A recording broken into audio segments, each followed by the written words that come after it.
तेरी संतान, भला करो सबका प्रभु, सबका हो कल्याण। भला करो सबका प्रभु, सबका हो कल्याण।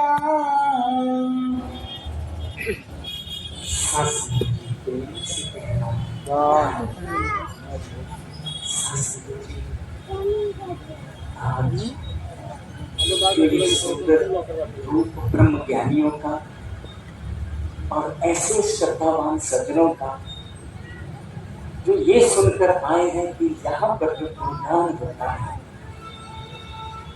उस सत्य का गुणगान होता है, परम पिता परमात्मा का, परम आत्मा का गुणगान होता है। बिना देखे नहीं, देख के दीदार करके इस ब्रह्म को एक जो ऐसे सज्जन आए हैं उन सब का तहे दिल से हाथ जोड़ के स्वागत है। इस दरबार में उनका स्वागत है। जो जहां दूर दूर तक सुन रहे हैं उनका भी एक एक सज्जन का स्वागत है।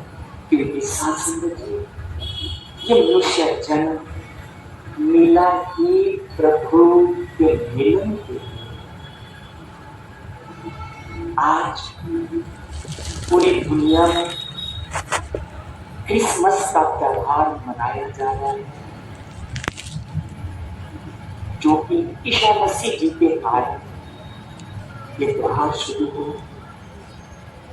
उन्होंने भी दास को कई बार ऑफिस के काम से इजराइल जाना पड़ा और वो जेरूसलम में जहां पर उनको सूली पर जब लटकाया था तो वहां पर सिनागॉग होता था, मंदिर जिसको कहते हैं, वहां पर उनको उतारा था उस सूली पर से और वहीं दफनाया है।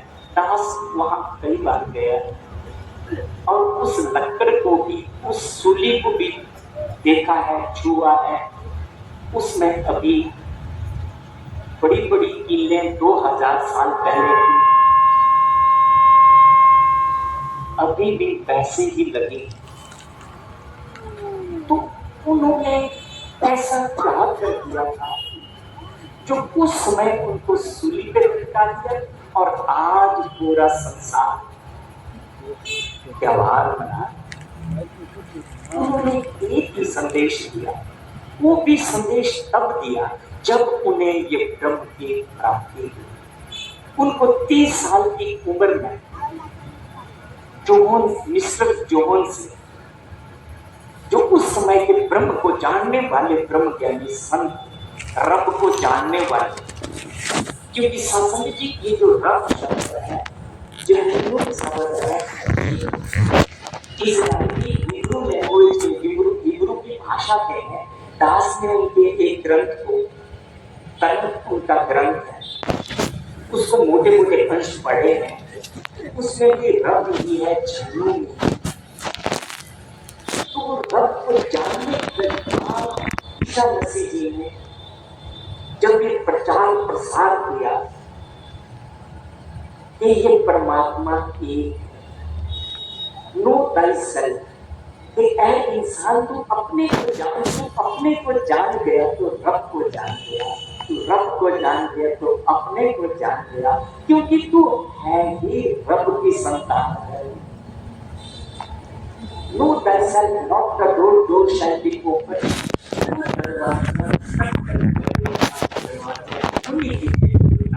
मैं दरवाजा मैं आपको प्रभु से लाऊंगा, पर मांगो तो सही। ऐसा हर बात 2000 साल पहले भी यहाँ पर जिक्र हो रहा था। कन्हैया, कृष्ण कन्हैया के भजनों में, विचारों में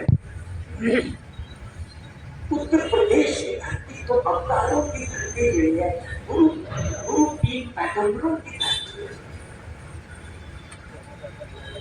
श्री कृष्ण भगवान से इसी ब्रह्म ज्ञान को अर्जुन को समझाया, कईयों को समझाया, और अर्जुन को युद्ध के मैदान में से यहीं पर श्री कृष्ण भगवान जी पैदा हुए और उनको भी, क्योंकि साथ संगत जी इस ब्रह्म को जानना किसी एजुकेशन, विद्या, पढ़ाई लिखाई, जान पान, धन दौलत, रंग रूप, इनसे ऊपर है, इनसे परे है। अगर ऐसा नहीं होता तो केवट कौन से पढ़े लिखे, केवट कौन से पढ़े लिखे थे जो परिचय महानदी को पार करवा रहे हैं। और माता सीता जी, श्री राम, प्रभु श्री राम जी, भाई लक्ष्मण जी जब नाव में बैठते हैं, पार लगा देते हैं,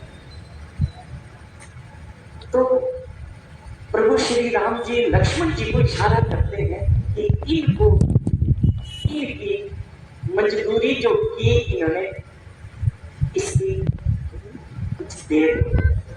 तो सीता मैया जो है अपने कुछ गहने उतार के लक्ष्मण जी को देते हैं। तो केवट जी झट से कहते हैं, प्रभु ये कैसी सौदेबाजी, केवट से कैसे सौदेबाजी।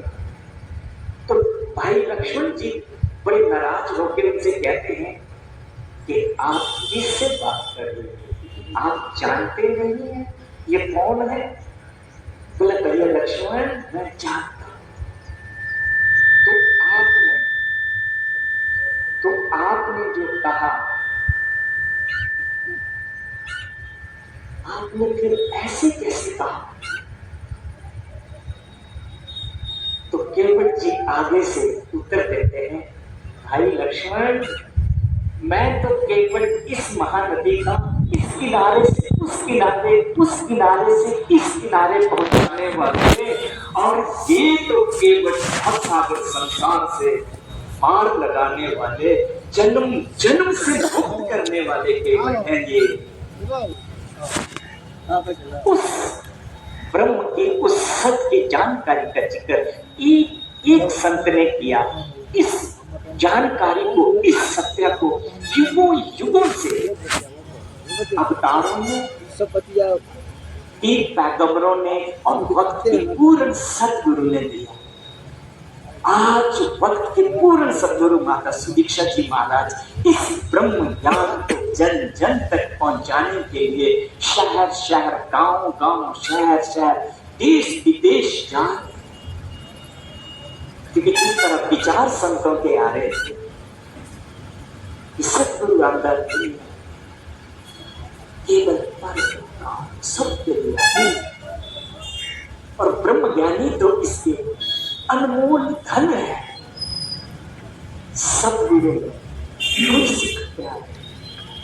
दुनिया दे सारे जीवा तो सतगुरु नो गुरसिख प्यारे, अपने पुत्र थियां तो अपने शरीर से पैदा किए हुए बेटों से बेटियों से भी प्यारे, ब्रह्म को जानने वाले ज्ञानी गुरसिख गुरु के प्यारे। सतगुरु वक्त का पूर्ण सतगुरु अंतर्यामी होता है। यही ब्रह्म का ज्ञान।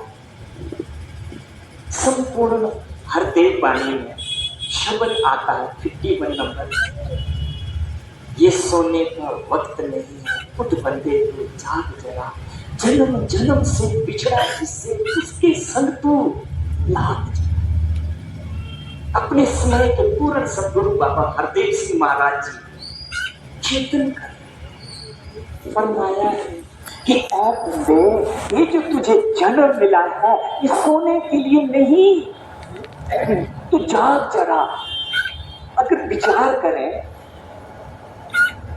अगर जागे ना होते, जिनके ऊपर अभी ये कृपा नहीं हुई है, इस ब्रह्म ज्ञान के दातार सबके ऊपर कृपा करना। सदगुरु माता जी आप जी के बच्चे हैं, सारे संसार आपका रूप है। सोच रहे होंगे कि अगर जागे नहीं होते तो यहां सत्संग में कैसे आए होते।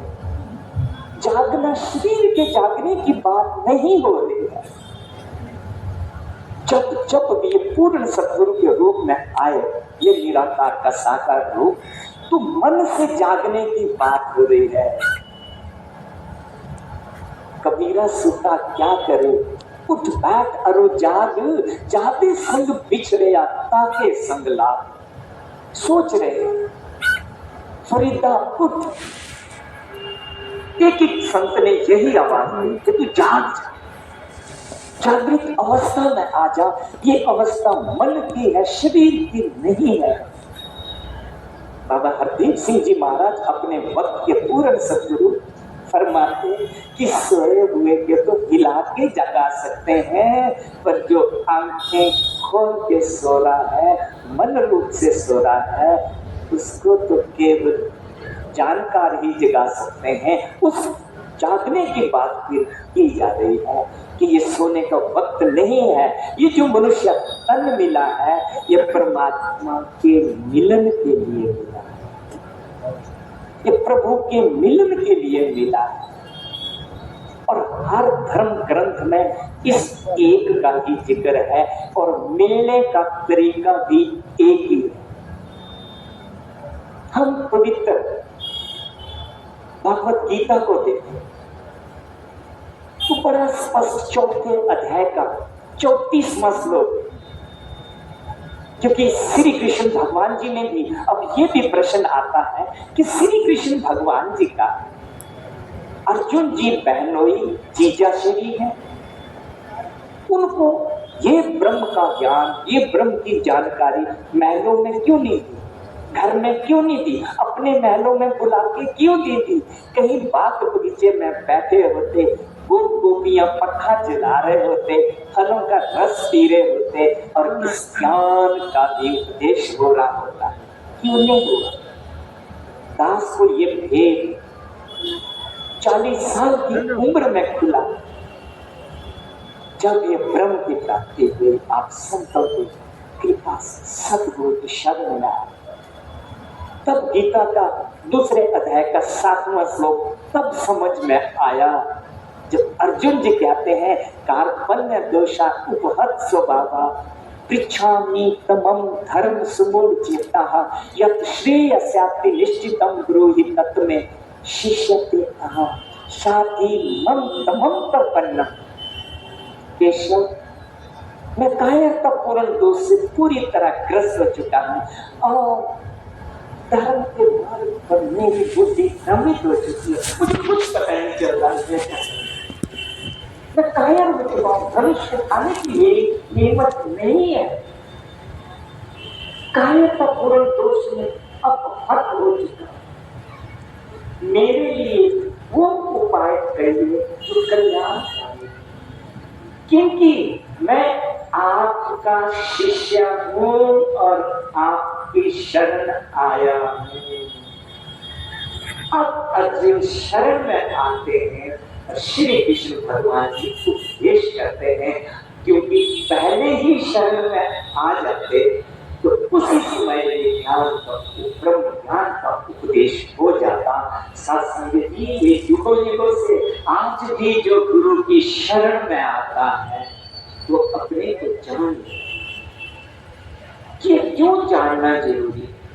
और श्री कृष्ण भगवान जी दूसरे अध्याय के 11वें श्लोक से उपदेश शुरू करते हैं और 16वें और 17वें श्लोक में कहते हैं, चौथी और 5वीं बात में कहते हैं, 15वें श्लोक में कहते हैं, ना सतो ना असतो विद्याते भावो न भावो। अर्जुन, जो असत वस्तु है उससे इस संसार में कोई भी सत्ता नहीं है, तो सदा रहने वाला नहीं है। जो भी, चाहे वो पंखों वाले हैं, चाहे वो 4 टांगों वाले हैं, 2 टांगों वाले हैं, जल में रहने वाले हैं, जड़ हैं, अजर हैं, पेड़ हैं, पौधे, जितने भी प्राणी हैं शरीर धारण करके आते हैं और अपना समय पूरा करके शरीर को यही त्याग के चले जाते हैं। ये सब असत, और जो सत्य है उसका कहीं भी अभाव नहीं है, कहीं भी कमी नहीं है, परंतु इन दोनों का तत्व होता है गुण, परंतु इन दोनों का गुण तत्व ज्ञानियों द्वारा ही जाना गया है, जो आप जी ब्रह्म ज्ञानी है। ये शरीर नाशवान है, ये शरीर दो चीजों का मिलन है। एक ये शरीर का ढांचा जो 5 प्रकृति से अर्जुन बना है। हर शरीर पंखों वालों का भी, 4 टांगों वालों का भी, 2 टांगों वालों का भी, जल में, थल में, हर जगह 5 प्रकृति से बना है, 5 तत्व से। और इसको चेतन करने वाली शक्ति नहीं, ये आत्मा, ये जीव आत्मा बोल रही है, ये इसको चेतन किए हुआ है। कल्याण इस जीव आत्मा का होना है, शरीर का नहीं। यहाँ पर जो बैठे हैं वो शरीर रूप से नहीं बैठे, आत्मिक रूप से बैठे हैं, ब्रह्म को जानने वाले ब्रह्म ज्ञानी संत। और एक एक वचन को जो संत अपने मन के भजनों द्वारा, विचारों द्वारा, कविता द्वारा साझी कर रहे थे, वो एक एक वचन को सुन के अपने अंदर अपनी आत्मा से आत्म मंथन कर रहे हैं कि मैं कहाँ पर हूं। मुझे जो आज ये शिक्षा मिल रही है, इसको मैंने धारण करना है। मैंने अपना जीवन गुरु के, सतगुरु के वचनों के अनुसार करना है, जीना है। ये सत्य और असत, तो सत्य को अगले श्लोक में श्री कृष्ण भगवान जी ने कहा अविनाशी। 7वें श्लोक में अविनाशी तू तद्विधि सर्वं कथम विनाश्यं अवश्य अश्य शरीर धर्तु। अर्जुन, अर्जुन इस अविनाशी से समस्त जगत परिपूर्ण, विश्व भर परिपूर्ण। अविनाशी तुम उसको जान, तत्विधि तुम उसको जान जो पूरे संसार में विश्व भर का भरा हुआ है। उसी में से हम एक दूसरे को देख रहे हैं, इसका विनाश करने में कोई भी सक्षम नहीं है। कई बार सुना होगा। अब इसको, इसकी पहचान कराने के लिए ही 10 अध्याय हो गए। और 9वें अध्याय के 4थे श्लोक में श्री कृष्ण भगवान जी अर्जुन जी को कहते हैं, अर्जुन मया ततम इदम सर्वम जगत अव्यक्त मूर्तिना मनस्कानि सर्वभूतानि न च अहं तेषु अवस्थिता। अर्जुन मुझ निराकार परमात्मा से समस्त जगत इस तरह से भरा हुआ है, इस तरह से परिपूर्ण है जैसे बर्फ पानी से। निराकार परमात्मा से ये जो हम मंडल है, निरंकारी मंडल है, निरंकारी मिशन, ये आज नहीं, ये युगों युगों से चला रहा है। जो ब्रह्म ज्ञानी जिसको कहते हैं, अर्जुन मुझ निराकार से, निराकार को जानने वाले को निरंकारी कहते हैं, ब्रह्म को जानने वाले को ब्रह्म ज्ञानी कहते हैं, सनातन को जानने वाले को सनातनी कहते हैं। ये ब्रह्म, ये निराकार, ये परम आत्मा, ये अविनाशी, ये सर्वव्यापी सच्चिदानंद धन, जिसमें एक ही है। पवित्र भगवत गीता बार कहती मुझ निराकार। साकार की तो श्री कृष्ण भगवान जी बात ही नहीं करते। उस निराकार को जानना, उस सनातन को जानना ही ब्रह्म को जानना है, अपने को जानना है। एक एक इंसान 84 लाख इस सनातन का ही प्रकट रूप है, इस ब्रह्म का ही प्रकट। ये सोने का वक्त नहीं है, उठ बंदे तू जाग जरा। जन्म जन्म से पिछड़ा, कई जन्म लेके तू अब मनुष्य जन्म में आया है। 7वें अध्याय का 19वां श्लोक, बहुत जन्म जन्मानंते, जन्मों के अंतिम मनुष्य देखिए। अब इस सोने का वक्त नहीं है, इसी मनुष्य जन्म में इस परमात्मा को अपना घर का पता जाना जा सकता है। बिन पत चले सुने बिन काना, कर बिन काम कर बिन नाना, आनंद में सकल रस को भी बिन पानी रामायण में फरमाया कि इससे इस निराकार कोई पाँव नहीं है, सबके पास चलता है, कान नहीं है, सबकी सुनता है, इसका मुख नहीं है, सब रसों को भोगने वाला है, ऐसा हाथ नहीं है, सबके कार्य पूरे करने वाला है, इसकी पहचान है। और इसको जानने की विधि पवित्र भगवत गीता में भी जब 34वें श्लोक में 4वें अध्याय के लिखी है, अर्जुन अपन यज्ञों की बात पहले होती है 24वें श्लोक से लेकर 33वें श्लोक तक, फिर कहते हैं कि सत्य प्रणिपाते प्रणिप्रश्न सिद्धा उपदेशन्ति क्या ज्ञानम ज्ञानेन सतर्दर्शना। इसलिए अर्जुन तो तत्व ज्ञानियों के पास, ब्रह्म ज्ञानियों के पास जा और समझने के लिए कहा कि तू जा और समझ। ये समझ भक्त के पूर्ण सद्गुरु आज सद्गुरु माता सुदीक्षा जी महाराज दिए जा रहे हैं। युगों युगों से ऐसे ही कभी गुरु नानक देव जी, कभी भगत कबीर जी ने इसको वक्त के पूर्ण सद्गुरु रामानंद जी से पाया, यही उत्तर प्रदेश की धरती में पाया, बनारस में पाया और गवाही दी। गुरु गोविंद तू काके लागू पाए, बनिहारी गुरु आप जी जी ने गोविंद देव मिलाए। नदी के किनारे भोर में खड़े खड़े ये शब्द मुंह से निकल जाए तो समझो वो भक्त का पूर्ण सद्गुरु है, जो ऐसे अविनाशी से मिला दे, ऐसे ब्रह्म से मिला दे। अभी पवित्र भगवत गीता को देखें तो अर्जुन जो 4 वेदों के ज्ञाता थे, दूसरे अध्याय के 45, 46 श्लोक में, 42, 43, 45, 44 श्लोक में वेदों का जिक्र है, बड़ा स्पष्ट वेदों का जिक्र होता है कि वेदों के जो ये वेद वाक्य है ना, ये स्वर्ग तक की प्राप्ति। पवित्र भगवत गीता निरंकारी मिशन किसी स्वर्ग की बात नहीं करता। स्वर्ग तो देवताओं की पूजा से मिल जाता है, उससे ऊपर की बात रजोगुण, तमोगुण, सतोगुण, इन तीनों से बना हुआ संसार है।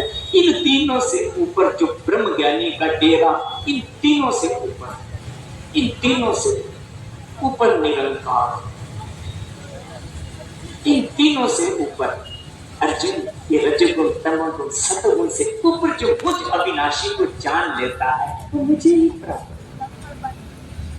अब 8वें अध्याय के पहले श्लोक में श्री कृष्ण भगवान जी से अर्जुन पूछते हैं, किम तत् ब्रह्म किम अध्यात्मम किम तत् कर्म। पुरुषोत्तम और भी प्रश्न पूछे दूसरे में भी कि पुरुषोत्तम ये ब्रह्म क्या है? 4 वेदों के ज्ञाता, वक्त के धनुर्धर, महान जप तप करने वाले, यज्ञ करने वाले, ईश्वर पुरुषोत्तम ये ब्रह्म क्या है? तो तीसरे श्लोक में श्री कृष्ण भगवान जी उत्तर देते हैं, अर्जुन परम अक्षर ही ब्रह्म है। अपने को जानना अर्थात इस जीव आत्मा को जानना ही अध्यात्म है। अपने को जानना, बार बार पवित्र भगवत गीता कहे अपने को जानना, इस निराकार को जानना। परम अक्षर, परम तो हो गया जिससे बड़ा कोई दूसरी चीज संसार में नहीं है। जैसे सूरज रोशनी का परम साधन है, समुद्र पानी का परम साधन है इस धरती पर, इस तरह ही परम तो हो गया सबसे बड़ा। अब अक्षर क्या है? अक्षर 2 शब्दों का अक्षर। अक्षर होता है विनाश, किसी भी चीज का विनाश होना। अक्षर हो गया अविनाश, जो परम अक्षर, जो परम अविनाशी है, जिसका विनाश नहीं होता, युगों युगों से एक जैसा है, वही यह अविनाशी ही ब्रह्म है। इसको जानने वाले ब्रह्म ज्ञानी संत बैठे हैं, जो आज भक्त के पूर्ण सद्गुरु माता सुदीक्षा जी इसी ब्रह्म की जानकारी दे रहे हैं। इसको जानने की जरूरत है, जरूरत है। 8वां अध्याय के पांचवें और छठे श्लोक में ये पवित्र अवतारों की धरती गोरखपुर, ऐसे ऐसे संत महात्मा हुए, महात्मा बुद्ध की धरती, वहां पर अगर आज परमात्मा को ढूंढ रहे हैं, जानने वाले जिनके मन में इच्छा है कि परमात्मा को जानना है, तो सही जगह पे आए। एक एक बहन, एक एक भाई ब्रह्म ज्ञानी संत भजनों में, विचारों में आवाज दे रहे थे कि तू जरा सोच ले, तेरा जन्म क्यों हुआ है, तेरा जन्म आए कहां से और जाना कहां? गुरु से ही इसे पाया। संत कबीर जी ने कहा, रविदास जी ने कहा, मीरा जी ने कहा, एक एक संत ने, गुरु नानक जी से गुरु गोविंद साहिब, यही कि इसको जान लो। पवित्र कुरान कह रही है, इस बेखबर की खबर तो किसी बाखबर इल्म वाले से पूछ, अल्लाह तुझसे जुदा नहीं, तू अल्लाह से जुदा। गुरु ग्रंथ साहिब गुरुओं ने कहा, पूरे गुरदास उपदेश पर करेंगे कि तू वक्त पूर्ण सदगुरु की उपदेश को सुन और इस पर ब्रह्म तो निकट कर, नजदीक कर, आंखों के सामने इसको महसूस कर, इसका अनुभव कर, इसको मन से देख। आंखों से देखने में अर्जुन तो असक्षम है। 11वें अध्याय का 8वां श्लोक, असक्षम है, मैं तुझे दिव्य दृष्टि देता हूं। तब अर्जुन को ये नजर आया, स्वयं नजर नहीं आता। रंग बिरंगी इस दुनिया में अपने को उलझाता क्यों? नाशवान इस माया में अपनी जान फंसाता। पूर्ण सदगुरु के चेतनता है, फरमान है कि ऐ इंसान, ये रंग बिरंगी दुनिया युगों युगों से ऐसे ही चलती आई है और चलती रहेगी। तो अपने को मत उलझा के रख देना कि मैं ऐसा, मैं ये कमा लूं, मैं वो कर लूं, जिदे पल्ले राम नाम धन वही सच्चे शाह। अगर ऐसा होता तो संतों ने ये नहीं कहा होता कि जिसके पल्ले ये राम नाम धन है, ये अविनाशी रूप धन है, जो मीरा जी ने पाया तो चिल्ला उठी, रो उठी, भाई कोई के सस्ता, कोई के महंगा, मैंने लियो बजा के ढोल सखी जी, मैंने गोविंद लीने मोल, उस राम रतन धन की बात हो रही। उसको जानकर बैठे हुए सज्जन हैं, गवाही दे रहे हैं, बैठे हुए। तो ये परम अक्षर जिसका कभी क्षर नहीं होता, और फिर आगे ये चेतन किया कि अर्जुन, जो अंत समय में मेरा ही सिमरन करते हैं, तब तक ज्ञानी मेरा सिमरन करते हैं, मुझे सुमिरन करके शरीर का त्याग करते हैं, वो साक्षात मेरा दर्शन करते हैं, इसमें कोई भी संशय नहीं है। छठे श्लोक में कहा, 8वें अध्याय में, अर्जुन मनुष्य जिस भाव को सिमरन करता हुआ अंत समय में शरीर को त्यागता है, उसके अनुसार ही शरीर की प्राप्ति होती है, उसको ही, उस शरीर को ही प्राप्त करता है। क्योंकि मनुष्य ताकवर जिस भाव से भावित रहता है, वही भाव अंत समय में आता है। अंत समय में वही भाव आता है। इससे जन्म मरण के बंधन से बचने के लिए ब्रह्म की प्राप्ति जरूरी है, जो ये मनुष्य जन्म में ही संभव है। 8वें अध्याय के 21 श्लोक में कितना स्पष्ट चित्रण किया है। अर्जुन, एक अव्यक्त अक्षर इस नाम से कहा गया है। इस अव्यक्त, ये अक्षर, इस भाव से, इस अव्यक्त भाव को ही परम गति कहा गया। इस अक्षर अव्यक्त, जिसको कोई व्यक्त नहीं कर सकता, जिसकी व्याख्या नहीं कर सकते, उस अक्षर जिसका कभी क्षर नहीं होता, इसको परम गति कहते हैं। तथा इसमें मनुष्य प्रवेश करके फिर वापिस संसार में नहीं आता, वही मेरा परम धाम है। ये जन्म मरण का बंधन तभी खत्म होता है जब इस परमात्मा को जाना जा सकता है। इसलिए जरूरी है कि जीते जी तू मेरी आंखों के सामने, और जब मैं अंत समय मेरा हो, एक दिन मैंने शरीर को त्यागना है, तो तू ब्रह्म, तू परमात्मा मेरी आंखों के सामने और मेरी वापसी मेरे तेरे परम धाम में, इस ब्रह्म में हूं, ब्रह्म में भी हूं। इसलिए ये ब्रह्म ज्ञान की प्राप्ति जरूरी है। क्यों इस विनाशशील माया में अपनी जान फंसाता तू? अगर इस संसार के इन सुखों में, शरीर के सुखों में तू उलझ गया तो जन्म मरण का चक्कर नहीं छूटेगा अर्जुन, नहीं छूटेगा जन्म मरण का चक्कर। तन भी तेरा नहीं है अपना, इसे छोड़कर जाना है। तन के साथ जुड़े जो साथी, वो भी काम नहीं आना है। कितना स्पष्ट वक्त के पूर्ण सदगुरु चेतन कर रहे हैं कि ऐ मनुष्य, ऐ इंसान, ऐ भाई बहन, ये जो तन है ना, ये भी तेरा अपना नहीं है। अगर मेरा ये तन अपना होता ना, तो मैं भी जब स्कूल पढ़ता था ना, या मेरी उम्र के भाई बंधु बैठे हैं ना, तो हम भी ऐसे स्मार्ट थे, बाल घने थे, ये कब सफेद हो गए, कब गायब हो गए सिर से पता ही नहीं चला। क्योंकि ये तन मेरा नहीं है, मुझे इस्तेमाल के लिए परमात्मा की कृपा से माता पिता के कारण मिला है, और एक दिन इसको त्यागना है। तन भी तेरा नहीं है अपना, इसे छोड़कर जाना है। क्योंकि कल्याण जीव आत्मा का, इस आत्मा का होना है, शरीर का नहीं। अगला शरीर आत्मा को मिलना है। इस शरीर का तो आंगन में रह जाएगा, कमरे में रह जाएगा।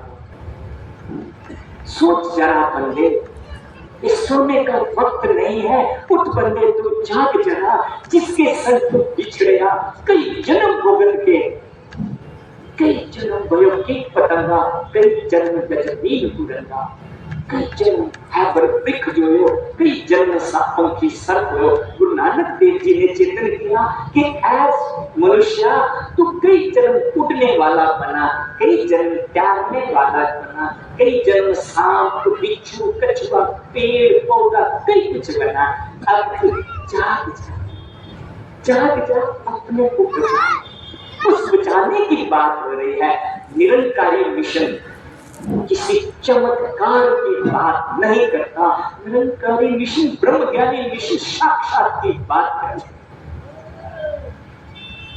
यहाँ जिस तरह वचन आ रहे थे कि यहाँ पर 84 लाख का रास्ता नहीं, यहाँ तो अविनाशी के रास्ते की बात जाना जा सकता है। मुझे भी ये 40 साल में मिला है।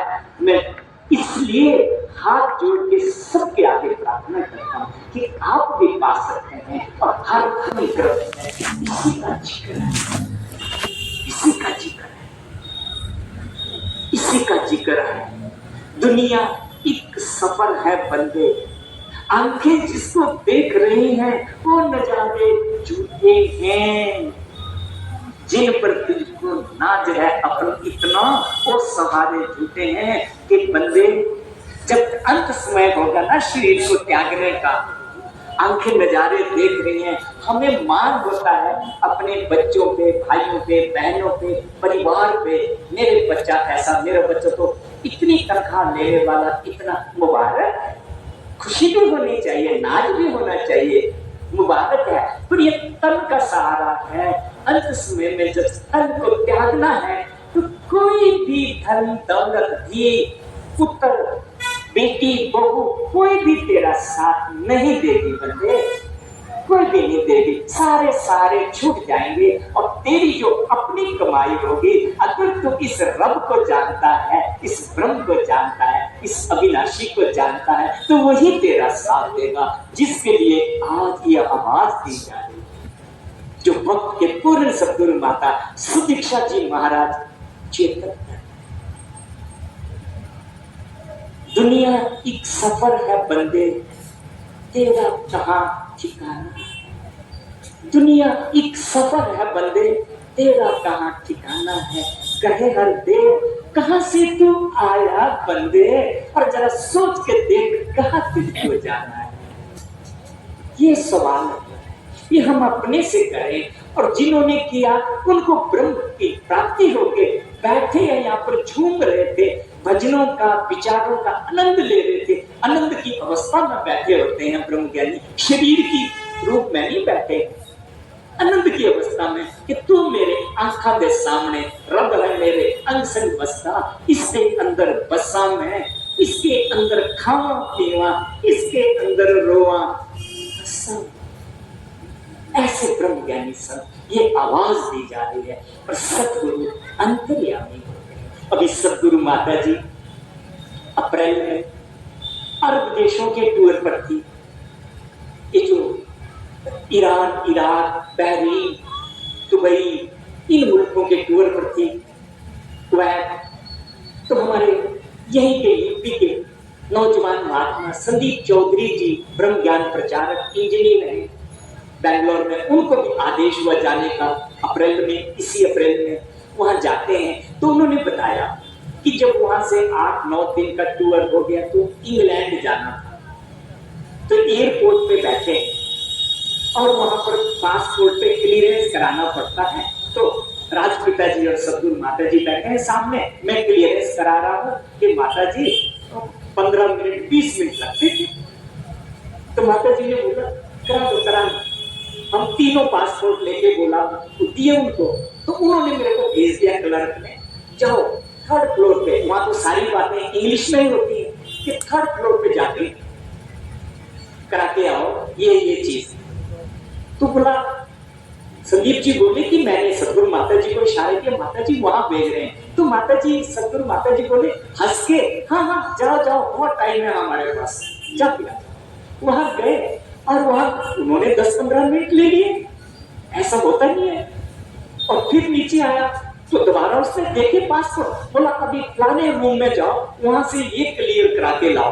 अब मैं फिर सतगुरु माता जी को सामने देख रहे हैं, माता जी हंस रहे हैं, माता जी अभी वहां भेज रहे हैं, हाँ जाके आ जाओ, हमारे पास टाइम है ना, कोई बात नहीं जाके आओ। वहां 15-20 मिनट लगा दिए, ये सब करते कराते 1.25 घंटे से ज्यादा हो गया, तब जाके वो क्लियर हुआ। अब बोला हम तीनों जैसे एयरपोर्ट के गेट में अंदर होने लगे, तो एक नौजवान सामने से दौड़ के आ रहा है, और राजपिता जी ने इशारा किया कि संदीप जी को कि आप थोड़ा उनको वहीं रोको, लग रहे हैं ये महात्मा ही आ रहे हैं, इतने दौड़ के हंसते हुए आ रहे हैं। तो संदीप जी बोले कि मैं आगे गया और उनको दूर से ही धर्मनिकार जी जोर से बोला था कि सुन ले, तो उन्होंने भी सुन लिया, वो भी बोले धर्मनिकार, और उनके दास ने दूर से बोला कि चरणों में नमस्कार मत करना, वो मुसलमान कंट्री है ना, उनके रूल बहुत सख्त होते हैं, बहुत सख्त होते हैं। तो वो दूर से और आए और राजपिता सतगुरु माता जी को भी दूर से धन्यवाद किया और हमारे साथ चलने लगे। 5 बजे का टाइम था। तो बोला संदीप चौधरी जी बोले, मैंने पूछा कि आप जी यहाँ क्या करते हैं? बोला भैया मैं यहाँ पर काम करता हूँ एयरपोर्ट में, मेरे को 3.5 साल हो गए, मुझे पता ही नहीं था कि यहाँ भी सतगुरु माता जी आते हैं। मैं तो सतगुरु माता जी के कई बार ऐसे ही एयरपोर्ट पे दर्शन करता था, दूर से दर्शन देते थे, नजदीक जाता था तो वो गायब हो जाते थे। आज भी ऐसा लगा कि आज भी वैसे ही दर्शन हो रहे हैं, पर आज राजपिता दिख रहे हैं, आप जी दिख रहे हैं, तो मैं और दौड़ के आ रहा हूँ कि आज कोई भी गायब नहीं हो रहा है, क्या बात है? जब देखा तो सचमुच के ही है। बोला मुझे नहीं खबर। तो बोला संदीप जी बोले कि मैंने बोला गूगल में देखना, यहाँ फलानी फलानी जगह छुप छुप की संगत होती है। बोला बस, बोला मुझे भैया गूगल चलाने नहीं आती, मैं इतना पढ़ा लिखा नहीं हूँ। यूपी के ही नौजवान थे वो, यूपी के ही नौजवान। संदीप चौधरी जी बोले कि तब पता लगा कि सतगुरु माता जी क्यों हंस रहे थे, हमारे पास टाइम है ना। बोला मेरी ड्यूटी अभी 5 बजे खत्म हुई और मैं बाहर जा रहा। तब पता लगा कि क्यों बोल रहे हैं कि हंस हंस के टाइम है, जाओ जाओ। सदगुरु अंतर्यामी होता है। और वही की बात उन्होंने साझी की कि एक जगह रुके हुए हैं, होटल में रुके हुए हैं, संतों ने प्रसाद लाया,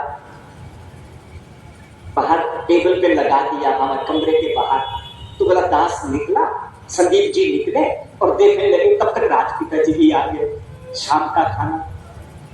अब पीछे पीछे सदगुरु माता जी आ रहे कमरे से। बोला अच्छा प्रसाद आ गया, आज भूख कम है, भूख कम है, कहीं प्रसाद बच ना जाए, खराब ना हो जाए। और एक एक डब्बे को खोल के देख रही है, ये भी ज्यादा है, ये भी ज्यादा है, आज भूख कम है। और प्रसाद डाला थालियों में और डब्बे में थोड़ा थोड़ा निकाल के इकट्ठा किया और संदीप जी को बोला कि ये जो पीछे रोड है ना, उसके अगले रोड में जाना और किसी को दे देना। वहां तो मुस्लिम कंट्रियां हैं, मुस्लिम मुल्क है वो। संदीप जी गए, रोड में गया, आगे देखा तो सुनसान, वहां हमारी तरह भीड़ नहीं होती कुछ की। आगे चलता गया उस रोड में तो एक बुजुर्ग बैठे हैं, उनका कुत्ता उनके बगल में बैठा है और मेरी नजर तो उस पे थी। जैसे ही उसकी नजर मेरी तरफ पड़ी और वो हंसने लग गया दूर से ही। और जैसे मैं 5-7 कदम नजदीक गया, उस सज्जन ने पहले ही हाथ आगे कर दिया, हाथ आगे किया। बोला मैंने प्रसाद हाथ में रखा और लख लख सतगुरु का शुक्र किया। तब पता लगा कि तेरा बच्चा कोई भूखा बैठा है, आपको भूख कैसे लग सकती। ऐसे गुरु के गुरसिक है, ऐसे अंतर्यामी के गुरसिक, दातार के पास एक एक गुरसिक के मन में सतगुरु माता जी प्रीत प्यार नम्रता बढ़ती चली, बढ़ती चरण धूलनी संत दी मिलती, जे मन बिच सत्कार नहीं। एक एक गुरसिक के प्रति सत्कार पैदा हो जाए, हमारी दृष्टि हमारी निगाह ऐसे बन जाए। एक एक गुरसिक आप जी के दरबार में हंसता हुआ आता है, झूमता हुआ आता है। राजमाता जी ने 2002 में मसूरी में फरमाया कि जब गुरसिक इसके दरबार में हंसते हुए चेहरे से आता है तो सतगुरु गदगद हो जाता है। हंसता हुआ चेहरा देखे ये अंतर्यामी है, अंतर्यामी है। चरण धूलनी संत दी मिलती, जो मन विच सत्कार नहीं।